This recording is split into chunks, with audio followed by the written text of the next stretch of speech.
Hello friends, welcome to back my channel. मेरे channel पर आपका एक बार फिर से स्वागत है। दोस्तों, आज हम मानव बस्तियों के बारे में बात करेंगे। ज्योग्राफी का चैप्टर है फोर्थ। तो वीडियो को ध्यान से देखिए, एंड तक देखिए। अगर आपको बीच में कहीं लगे बोर हो रहे हैं तो बीच में स्किप कर लेना, मतलब बीच में एक बार बंद कर लेना वीडियो को, फिर आपको देखने हैं। ज़्यादा बड़ी नहीं होगी, बस 15 से 20 मिनट आपको इसमें देने हैं और आपको पूरा चैप्टर समझ में आ जाएगा। मैं बिल्कुल आपको डीपली समझाऊंगा। तो देखिए, किसी भी प्रकार की किसी भी तरह का घर हो जिसमें एक मनुष्य निवास करता है, उसे मानव बस्ती कहते हैं। आप कहाँ निवास करते हैं? आप गांव में निवास करते हैं, नगर में निवास करते हैं, आप कहीं भी निवास करते हैं, तो वो आपके लिए आपकी बस्ती है। ज्योग्राफी की भाषा में आपकी बस्ती है, लेकिन आपकी भाषा में आपके लिए वो मकान है। तो बस्ती क्या होती है, आपको पता चल गया होगा कि आप जिसमें भी जहाँ भी निवास करते हैं वो आपकी बस्ती है। मान लीजिए आप घर को छोड़कर और कहीं निवास करते हो तो वहाँ भी आपकी बस्ती बन सकती है ना। जैसे दिल्ली की जो बहुत से इलाके हैं, वहाँ पर लोग बिना घरों के रहते हैं, तो क्या उनकी बस्तियाँ नहीं है ना। तो मतलब वो रेलवे लाइन के जो बगल वाली ज़मीन होती है उस पर वो रहते हैं। वहाँ पे झुग्गी झोपड़ियाँ या फिर और भी कुछ वैसे रह लेते हैं, तो वो भी उनके लिए बस्तियाँ हैं। तो बस्तियाँ, अब आपको वो नहीं होना चाहिए कि मन में डाउट कि बस्तियाँ क्या होती है। भाई, एक कॉमन सा क्वेश्चन है, बस्तियाँ क्या होती है। मानव बस्ती को दो वर्गों में बांटा गया है, ग्रामीण बस्ती और नगरीय बस्ती। आपको कमेंट में बताना है कि आप नगर में रहते हैं या गांव में, यानी कि गांव गांव की बस्ती में रहते हैं या नगर की बस्ती में। तो सबसे पहले ग्रामीण बस्ती देखिए। ग्रामीण बस्तियों की भी 4 प्रकार है: गुच्छित बस्तियाँ, अर्धगुच्छित बस्तियाँ, पल्ली बस्तियाँ और परित्यक्त बस्तियाँ। देखिए क्या होती हैं, एक बार नज़र मार लीजिए इन पर। जो गुच्छित बस्तियाँ होती हैं, नाम से पता चल रहा है कि सब झुंड, यानी कि झुंड के आधार पर लोग रहते हैं, झुंड बनाकर लोग रहते हैं। दिल्ली की जो सीमापुरी जो बस्ती है, लेकिन यहाँ पे ग्रामीण बस्तियों की बात हो रही है। मैं एग्जांपल सीमापुरी का दे रहा हूँ कि जो दिल्ली की जो सीमापुरी है बिल्कुल बॉर्डर पर, वो गुच्छित बस्ती के उसमें आते हैं, क्योंकि वहाँ पर लोग हैं बिल्कुल, वहाँ पे निकलने की जगह नहीं है, लोग ऐसे रहते हैं जैसे बिल्कुल। बहुत ही गुच्छित बस्तियों का ये उदाहरण है। और अगर एक उदाहरण और है तो वो मुंबई की धारावी गांव का उदाहरण है। वहाँ भी लोग ऐसे एक एक घर में 10-15 लोग, और गली गली, मतलब गली में भी इतनी जगह नहीं होती, लोग इतने ज़्यादा लोग हैं, मतलब भीड़, बहुत ज़्यादा भीड़ इसे कह सकते हैं आप। तो झुंड बनाकर रहते हैं, इसका धारावी गांव इसका उदाहरण मैंने दिया है। अब आपको अर्धगुच्छित बस्तियाँ देखी, जो आधी हैं, मतलब झुंड तो हैं लेकिन आधी आधी हैं। इस तरह की बस्तियाँ गांव की चारों तरफ फैली होती हैं।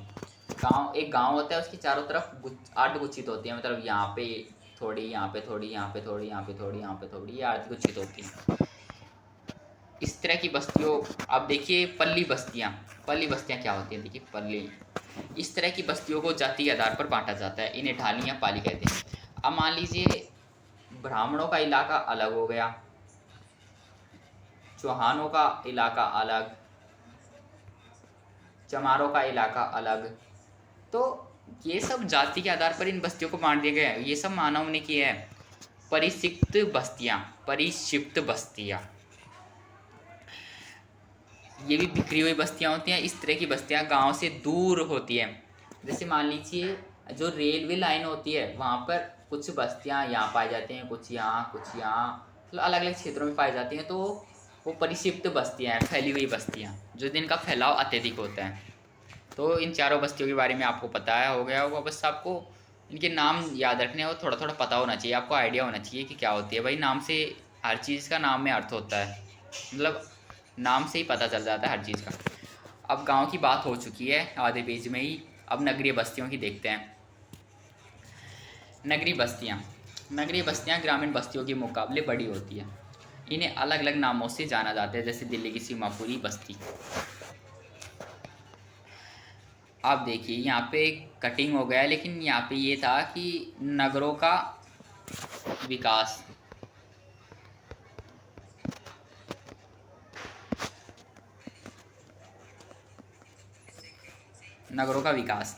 तो प्राचीन नगर, मध्यकालीन नगर, आधुनिक नगर, यानी कि नगरों को विकास के आधार पर 3 श्रेणियों में बांटा गया है। एक तो जो बहुत प्राचीन है, बहुत फेमस, बहुत प्राचीन नगर है। एक मध्यकालीन नगर जो कि औपनिवेशिक काल में जो अंग्रेज़ों के शासन में बने हैं, ये मध्यकालीन। ये जो मुगलों के शासन में, अंग्रेज़ों के शासन में बने हैं, मध्यकालीन है। आधुनिक नगर जो 20वीं सदी या 19वीं सदी के बाद बने हैं, वो आधुनिक नगर है। प्राचीन नगर देखिए, भारत में नगरों की शुरुआत पुरातन काल से हो चुकी थी। कुछ प्रसिद्ध नगर हैं वाराणसी, पाटलिपुत्र, प्रयाग, इलाहाबाद, ये आदि। जो वाराणसी है, सब भारत का सबसे पुराना नगर है वाराणसी। अब इसे बनारस कहते हैं, लेकिन पहले से वाराणसी कहते हैं। और यहाँ की साड़ी बहुत फेमस होती है, आपने सुना होगा। तो पाटलिपुत्र, प्रयाग इसके और उदाहरण हैं। मध्यकालीन नगर जिनका विकास मध्यकाल में हुआ है, यानी कि 1300 ईस्वी से लेकर अब तक की 1800 ईस्वी तक। भारत के लगभग 60 से 70% नगरों का विकास इसी काल में हुआ है। दिल्ली नाम सुना है? हाँ, ज़रूर सुना होगा। तो दिल्ली का जो विकास है वो भी मध्यकालीन नगर में हुआ है। हैदराबाद, लखनऊ, जयपुर, आगरा, इनका विकास इन्हीं में हुआ है, मध्यकालीन नगर में हुआ है। जो दिल्ली का जो पहले इसे इंद्रप्रस्थ नाम से जाना जाता था, हालांकि वो शायद पुरातन काल से हो, लेकिन इसका नाम दिल्ली तो बाद में पड़ा है। लेकिन ये पहले इंद्रप्रस्थ नाम से जानी जाती थी, और इसका विकास मध्यकालीन नगर में माना जाता है। आपकी बुक में दे रखा है, एनसीईआरटी में। और आधुनिक नगर है, औपनिवेशिक काल में अंग्रेज़ों तथा यूरोपियों ने अनेक नगरों का विकास किया है। अंग्रेज़ों ने भी कुछ नाम बना दिए हैं, रख दिए हैं। इनमें से चंडीगढ़, गांधीनगर, भुवनेश्वर आदि हैं। चंडीगढ़ तो अब 2 राज्यों की राजधानी है, ये आधुनिक नगर है। अब देखिए भारत में नगरीकरण। भारत में नगरीकरण का माप कुल जनसंख्या से नगरीय जनसंख्या के प्रतिशत के रूप में किया जाता है। भारत में नगरीकरण का स्तर वर्ष 2002 में 28% था, जो विकसित देशों की अपेक्षा कम है। 20वीं शताब्दी की अवधि में नगरीय जनसंख्या 11 गुना बढ़ी है। यानी कि जो अगर आंकड़ा देखा जाए 1990 से पहले का आंकड़ा देखा जाए, तो लगभग 70 से 75% जनसंख्या गाँव में निवास करती थी। हाँ, लेकिन अब क्या है कि गांव में रोजगार नहीं है, लोगों के पास धंधा नहीं है, तो वो क्या करते हैं कि वो नगरों की तरफ प्रवास करते हैं। और नगरों की प्रवास करने से नगरों की जनसंख्या ज़्यादा बढ़ती है और गांव की जनसंख्या में कमी आती है। तो इसलिए नगरों में अब ज़्यादा जनसंख्या हो गई है। 20वीं शताब्दी की बात है, जो अब तो 21वीं शताब्दी चल रही है, और भी ज़्यादा नगरों में लोगों का प्रवास ज़्यादा हो रहा है। तो 2 फेमस शहर हैं, दिल्ली, मुंबई। जरूर आपने नाम सुने होंगे, हाँ सुने ही होंगे। जैसे क्षेत्र में प्रवास अधिक होने से यहाँ की जनसंख्या बढ़ी है। सबसे ज़्यादा जनसंख्या बात की जाए तो मुंबई बहुत ही आबादी वाला देश है। दूसरे नंबर पे दिल्ली आती है, फिर कोलकाता भी आता है। नहीं, शायद दिल्ली से ज़्यादा कोलकाता की आबादी है। तो कुछ प्रमुख प्रसिद्ध शहर हैं जिन पर ज़्यादा प्रवास होता है। दिल्ली में तो बहुत ज़्यादा प्रवास होता है, क्योंकि यहाँ रोज़गार ज़्यादा मिलते हैं लोगों को, इसलिए रोज़गार की तरफ आते हैं। मुझे तो नहीं पता कि क्यों यहाँ पे ज़्यादा लोग आते हैं, आपको शायद पता हो। जनसंख्या के आधार पर नगरों का वर्गीकरण। जनसंख्या के आधार पर नगरों को बांट दिया गया है। 1 लाख, 2 लाख, 5 लाख, 10 लाख, जितनी जनसंख्या रहती है उसी आधार पर उन नगरों का नाम रखा गया है। जनसंख्या के आधार पर नगरों को विभिन्न वर्गों में बांटा गया है। 1 लाख से ज़्यादा जनसंख्या वाले नगरीय क्षेत्रों को नगर कहलाता है, नगर कहा जाता है। 1 लाख से ज़्यादा जनसंख्या। अब आप बताइए, कमेंट में अभी लिखिए, अभी जस्ट, कि दिल्ली को क्या कहा जाएगा? नगर कहा जाएगा, महानगर कहा जाएगा, मेगा नगर कहा जाएगा, या फिर और कुछ कहा जाएगा, या फिर कस्बाई कहा जाएगा? आपको लिखना है। 10 लाख से 50 लाख जनसंख्या वाले क्षेत्र को महानगर कहते हैं। 10 से 50 लाख। 1 लाख से 10 लाख वाली जनसंख्या को नगर, 10 लाख से 50 लाख को महानगर, 50 लाख से अधिक को मेगा सिटी, मेगा नगर, वृत्त नगर कह सकते हैं हम इसे। 50 लाख से ऊपर करोड़, 2 करोड़। और आपका आंसर भी यहीं से मिल गया। दिल्ली क्या है? Mega city. आपने शायद कमेंट में ना लिखा हो, लेकिन दिल्ली एक मेगा सिटी है। दिल्ली की वर्तमान में 2.5 करोड़ आबादी है, 2.5 करोड़ के लगभग पहुंच रही है, 2.5 करोड़। और मानी जाती है कि यहाँ की जो जनसंख्या है, यहाँ की 10 से 20% जनसंख्या प्रवास के कारण बढ़ी है। प्रवास ज़्यादा करते हैं यहाँ पे लोग। नगरों का कार्यात्मक वर्गीकरण, यानी कि कार्यों के आधार पर नगरों का वर्गीकरण किया गया है। प्रत्येक नगर का उनके कार्यों के आधार पर वर्गीकरण किया जाता है। कुछ नगरों को उनके विशिष्ट कार्यों के आधार पर बांटा जाता है। अब आप बताइए दिल्ली का क्या काम है, उसको किस आधार पर बांटा गया है? प्रशासन, शहर और नगर। उच्चतर क्रम के प्रशासनिक मुख्यालयों वाले शहरों को प्रशासन नगर कहा जाता है। यानी कि प्रशासन नगर क्या होते हैं? जहाँ पर ज़्यादा सरकार के कामकाज होते हैं। दिल्ली, चंडीगढ़, भोपाल, कोलकाता, ये सब प्रशासनिक नगर है। अब ध्यान से सुनिए, अगर आपसे पूछ लिया जाए कि कोई भी दो ऐसे शहर बता दीजिए या दो ऐसे क्षेत्र बता दीजिए जिन्हें प्रशासनिक शहर कहा जाता है, तो आपको बेझिझक होकर किसी भी राज्य की राजधानी बता देना है।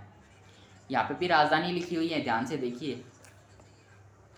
औद्योगिक नगर, आपको पता होगा कि किन क्षेत्रों में उद्योग ज़्यादा हैं और कहाँ ज़्यादा मतलब प्रोडक्शन होता है, उत्पादन होता है। मुंबई, कोयम्बटूर, मोदीनगर, सेलम, सूरत, भिलाई इत्यादि नगरों का विकास औद्योगिक क्षेत्रों में हुआ है। मुंबई प्रमुख उद्योग है। मुकेश अंबानी कहाँ है भाई? मुंबई में। अब देखिए परिवहन नगर, ये पतन नगर जो प्रमुख आयात और निर्यात कार्यों में संलग्न रहते हैं, जैसे कांडला, कोची, कटनी आदि। परिवहन नगर, जहाँ पर लोग ज़्यादा मतलब वहाँ से घूमते फिरते ज़्यादा है, मतलब हवाई जहाज से ज़्यादा घूमते हैं। कांडला जो पतन होता है, वहाँ पर जो शिप होती हैं, उन शिप से परिवहन ज़्यादा किया जाता है, दूसरे शहरों में भी या फिर उसमें भी, दूसरे देशों में भी। कोची ऐसा पतन है, कटनी ये सब पतन है, मतलब जहाँ पे परिवहन किया जाता है। परिवहन आप समझते होंगे यार क्या है। वाणिज्यिक नगर, वाणिज्यिक नगर क्या है? कॉमर्शियल नगरों को क्या कहते हैं भाई? वाणिज्यिक और व्यापार में विशेषता प्राप्त शहरों तथा नगरों में इस वर्ग को रखा जाता है। कोलकाता, सतना, सहारनपुर इत्यादि कुछ नगर है। नगर को शायद सिटी कहते हैं वैसे। तो ये कुछ नगर हैं जो वाणिज्यिक आधार पर और व्यापार मतलब ज़्यादा व्यापार ज़्यादा होता है, वाणिज्य ज़्यादा होता है। इनमें कोलकाता है, सहारनपुर, सतना इत्यादि नगर है। खनन नगर, जहाँ पे खनन कार्य ज़्यादा होते हैं, जहाँ पे हीरे, सोना, चांदी ज़्यादा निकलते हैं। खनन नगर खनिज समृद्ध क्षेत्रों में विकसित हुए हैं, जैसे अम्बाला, नहीं अम्बाला गलत लिख दिया मैंने, सॉरी। अम्बाला इसमें आएगा, इसमें तो झरिया, रानीगंज ये आदि हैं। छावनी नगर, तो छावनी नगर क्या होते हैं? इन नगरों का उदय गैरिसन नगरों के रूप में हुआ है, जैसे अम्बाला, जालंधर, बबीना आदि। कुछ आपको नाम याद रखने, अम्बाला और जालंधर, ये दो नाम आपको याद रखने, ये छावनी नगर होते हैं। धार्मिक और सांस्कृतिक नगर, यानी कि धार्मिक धर्म के आधार पर भी और संस्कृति के आधार पर नगरों का विभाजन हुआ है। वाराणसी, मथुरा, अमृतसर, पुष्कर, हरिद्वार आदि क्षेत्र धार्मिक क्षेत्र है। सबसे ज़्यादा जो प्रसिद्ध धार्मिक क्षेत्र है वो कौन सा है, आपको कमेंट में बताना है। तो धर्म के आधार पर बांटा गया है। लास्ट टॉपिक है शैक्षिक नगर, यानी कि शिक्षा के आधार पर नगरों का विभाजन, और पर्यटन नगर, दोनों को मैंने एक में लिख दिया है। अलीगढ़, वाराणसी, इलाहाबाद आदि नगर या शहर शैक्षिक नगरों के तौर पर विकसित हुए हैं। यानी कि नालंदा विश्वविद्यालय या तक्षशिला ले लीजिए, जो प्रसिद्ध विश्वविद्यालय हैं, उनको भी इन्हीं नगरों में रखा जाता है। मतलब अलीगढ़ में ज़्यादा शिक्षा ये वैसे माना जाता है, वहाँ पे ज़्यादा शिक्षा से ज़्यादा क्षेत्र है वहाँ पे। वाराणसी भी और इलाहाबाद भी, इनमें मतलब ज़्यादा लोगों को ज़्यादा शिक्षा मिलती है। पर्यटन नगर, शिक्षा मतलब ऐसे नहीं है, यहाँ पे ज़्यादा लोग शिक्षित है ऐसा नहीं है, यहाँ पे मतलब विद्यालय विश्वविद्यालय ज़्यादा है ऐसा माना जाता है। शिमला, मसूरी, जोधपुर, जैसलमेर, नैनीताल, मनाली आदि पर्यटन नगर हैं। अब आपको कमेंट में बताना है इनमें से आप किस उसमें घूमना चाहते हैं, किस नगर में आपको घूमना पसंद है। भाई मैं तो बता रहा हूँ, मुझे तो भोपाल जाना है। और ये चैप्टर यहीं पे समाप्त होता है। कुछ इसके इम्पोर्टेंट क्वेश्चन है, जैसे ये पूछा था हर नगर को आपको ये दो उस नगर के नाम याद होने चाहिए कि जो औद्योगिक नगर है उनके दो दो नगर कौन से हैं, प्रशासनिक नगर, ये सब आपको याद होनी चाहिए। तो चैप्टर ख़त्म होता है। वीडियो पसंद आई है तो वीडियो को ज़रूर लाइक कीजिए, दोस्तों के साथ शेयर कीजिए, चैनल को सब्सक्राइब कीजिए। Thank you, bye.